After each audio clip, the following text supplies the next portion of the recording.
Hello guys, bersama saya lagi dalam Alright Nopo Channel. Kehangatan PRK atau pilihan raya kecil Dun Pelangai di negeri Pahang semakin terasa, sahabat-sahabat semua. Ya, apabila dikatakan tiga pemimpin utama geng-geng kerangga ini akan datang bersama untuk berceramah bersama, sepentas bersama. Ya, tiga pemimpin ini dua bekas Perdana Menteri dan seorang lagi Hadi Awang bernamanya. Itu namanya.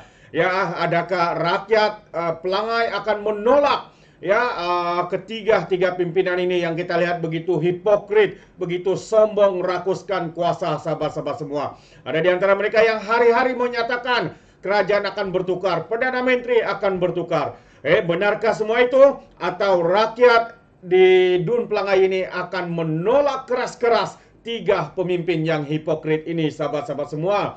Jadi mari kita ikuti berita kenyataan media hari ini yang menyatakan dua bekas Perdana Menteri, Hadi Awang antara pemimpin utama turun ke Pelangai untuk berceramah. Itu antara kenyataan media ya, dan mana dijangka PN dijangka akan memperhebatkan gerak kerja serangan mereka bagi merampas kursi Dun Pelangai mulai minggu hadapan.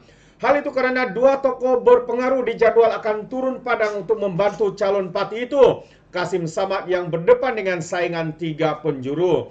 Timbalan Presiden Tuan Ibrahim Tuan Man berkata, antara tokoh utama yang dijadwalkan berkempen untuk PN ialah pengurusi gabungan terbabit, Muhyiddin Yassin. Katanya bekas Perdana Menteri itu juga akan turun berceramah pada 3 Oktober nanti. Sementara itu seorang lagi Perdana Menteri, ya bekas, ya bukan bekas Perdana Menteri, yaitu Tun Mahathir, dijadwalkan juga akan membuat kemunculan pada malam kemuncak kempen. Muhyiddin akan turun pada 3 hari bulan Oktober bersama dengan Azmin Ali, ya Datuk Seri Hamzah dan juga Datuk Seri Muhammad Amar Abdullah. Razi Jidin yang berbaloi atau bergaduh baru ini sampai habis karena keluar Dewan Rakyat katanya juga akan turut, ya dijangka akan bersama. Tuan Ibrahim yang juga adun ceka berkata dua presiden parti dalam PN itu akan membantu gerak kerja. Mereka itu Abdul Hadi dan juga Dominic Lau, yaitu presiden gerakan. Mereka ini bekas pembuat polisi, pernah duduk dalam kerajaan, tahu apa yang mereka buat katanya. Tuan Ibrahim dipetik berkata berceramah di Felda Cemomoy dekat Bentung malam tadi. Yang mana kita tahu ya ceramah di Cemomoy ini, di Felda Cemomoy tidak mendapat sambutan, ditolak oleh rakyat masyarakat Felda di Cemomoy. Tuan Ibrahim dipetik berceramah di Cemomoy ya. Dan juga PRK Dun Pelangai diadakan berikutan kematian penyandangnya Allahyarham Johari Harun dalam nahas pesawat udara ringan di Elmina, Shah Alam pada 17 Ogos lalu.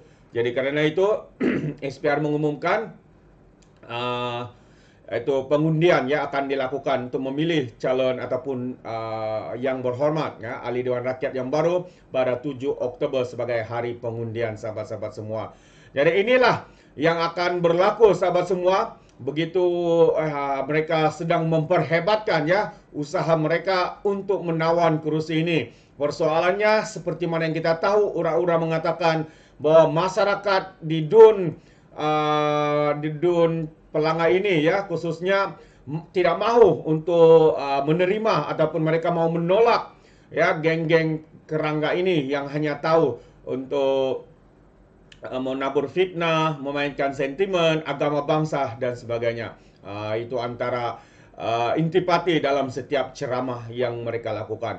Jadi satu lagi perkara yang ingin saya kongsikan adalah berkaitan dengan keputusan ya sama ada MP ya, MP Masjid Tanah kekal atau tidak akan diketahui pada 27 Oktober bulan hadapan. Jadi sekiranya ya Masjid Tanah ini kalah ataupun diarah untuk mengosongkan, maka PRK sekali lagi bakal diadakan. Dan sekali lagi ini peluang untuk kerajaan menambah kursi ya, menambah kursi untuk mencapai 2/3 di dalam parlimen. Jadi apakah sebenar kenapa keputusan ini akan dilakukan dan apa sebenarnya yang berlaku di parlimen Masjid Tanah ini? Jadi mari kita lihat kenyataan media.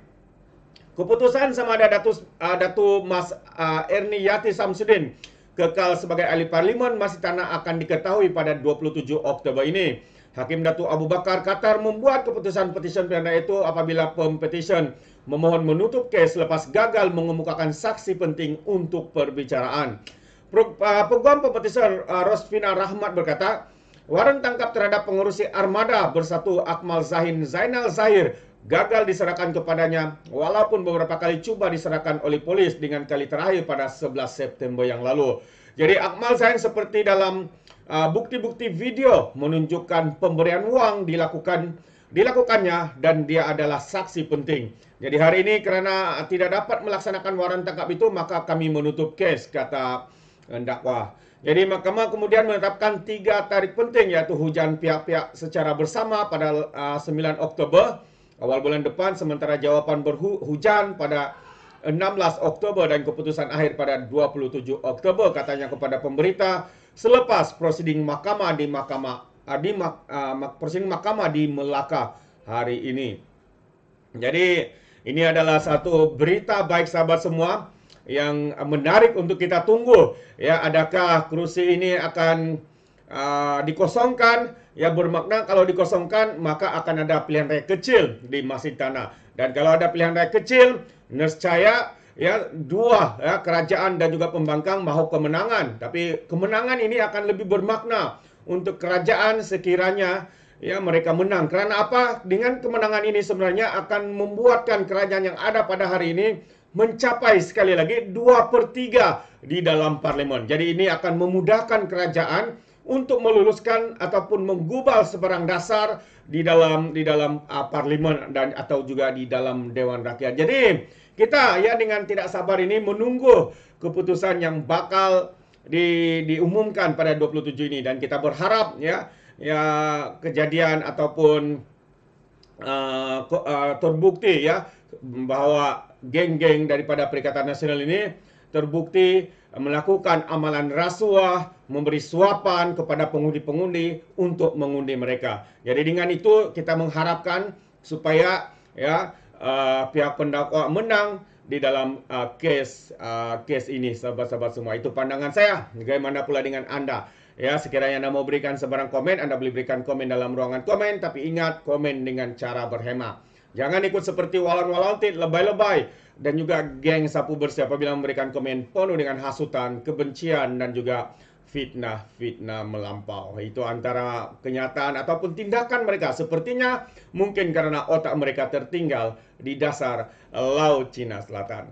Jadi terima kasih, izinkan saya mengundurkan diri. Tapi sebelum itu saya ucapkan ribuan terima kasih yang sudah subscribe, menyokong channel ini. Yang belum jangan lupa juga untuk terus sokong dengan cara tekan butang subscribe, like, dan juga share video-video yang ada di dalam channel ini. Jadi terima kasih sekali lagi, izinkan saya untuk mengundurkan diri. Dan seperti biasa, peribahasa mengatakan, tapapun kangkap, 2 ton keinginan. Dalam bahasa Melayunya, tepuk dadah, tanya selera. Sekian saja daripada Alright Nampak Channel, sehingga kita berjumpa lagi. Bye-bye.